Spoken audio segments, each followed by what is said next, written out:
Halo teman-teman, selamat datang lagi di podcast Ngobrol-ngobrol cantik sama aku. Jadi di tempat ini tuh kita bakal ngobrolin soal hal-hal yang penting, gak penting, hal-hal yang nyambung dan sampai gak nyambung, juga hal-hal besar yang kelihatannya kecil tapi punya makna yang besar. Kayak hari ini kita bakal ngobrolin soal milk tea and green tea. Oke, kita mulai dari green tea dulu kali ya. Ini kan rasanya ringan dan aromanya lembut. Juga kalian dia punya aftertaste yang pahit khas gitu. Dan itu tuh nyerminin orang-orang yang hidupnya simple, tenang, sehat. Biasanya juga identik sama orang-orang yang mindful, bersih dari yang manis-manis, juga hidupnya balance. Sedangkan kalau milk tea itu punya rasa yang lebih manis, creamy, karena manisnya itu over dan juga comforting. Tapi justru di situ titik nikmatnya minum milk tea. Milk tea itu kayak pelarian, pelukan, ada tekstur, ada ketebalan, ada rasa yang gak segan-segan nunjukin dirinya. Kayak gak mau gitu guys. Dulu tuh aku tim green tea banget. Aku ngerasa green tea tuh cocok banget sama prinsip hidup aku yang gak neko-neko, pahit dikit gak apa-apa, namanya juga hidup kan, yang penting jujur. Pasti aku bakal ada manis di depannya. Tapi gak tahu kenapa ya akhir-akhir ini aku ngerasa aku lebih sering nyari milk tea. Kayak aku tuh lagi pingin yang manis-manis creamy gitu, lagi pingin dimanja-manja kayak dipuk-puk gitu.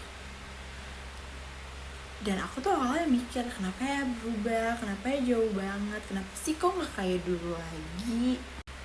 Tapi waktu semakin aku pikirin, aku tuh ngerasa kayak ini tuh bukan cuma soal perasaan doang. Ini tuh mungkin fasenya, kan setiap manusia bertumbuh kan, dari waktu ke waktu, dari tempat ke tempat. Dan aku ngerasa kayaknya mungkin ini emang udah fasenya di situ. Mungkin dulu aku suka sama green tea karena aku ngerasa hidup itu perlu keseimbangan, yang pingin semuanya teratur sejalan.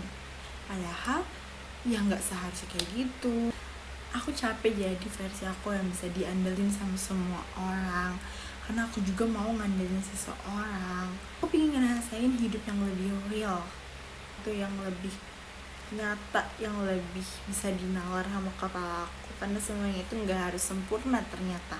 Meskipun kadang messy dan milk tea somehow ngasih itu.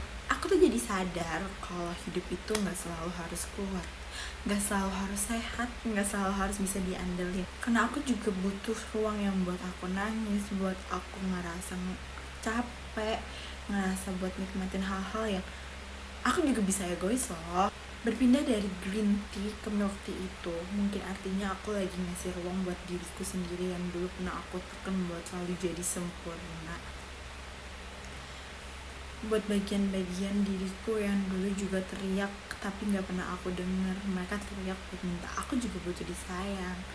Mungkin pindah dari green tea ke milk tea itu bukan sebuah bentuk pengkhianatan, tapi bentuk penerimaan diri aku, buat menghargain bagian-bagian diri aku yang dulu. Mungkin kalau hari ini kamu juga lagi ngerasain hal-hal, kok dari diri aku banyak yang berubah ya, kok dari diri aku yang dulunya A sekarang jadi B, dulunya B sekarang jadi C, atau dari A langsung ke C.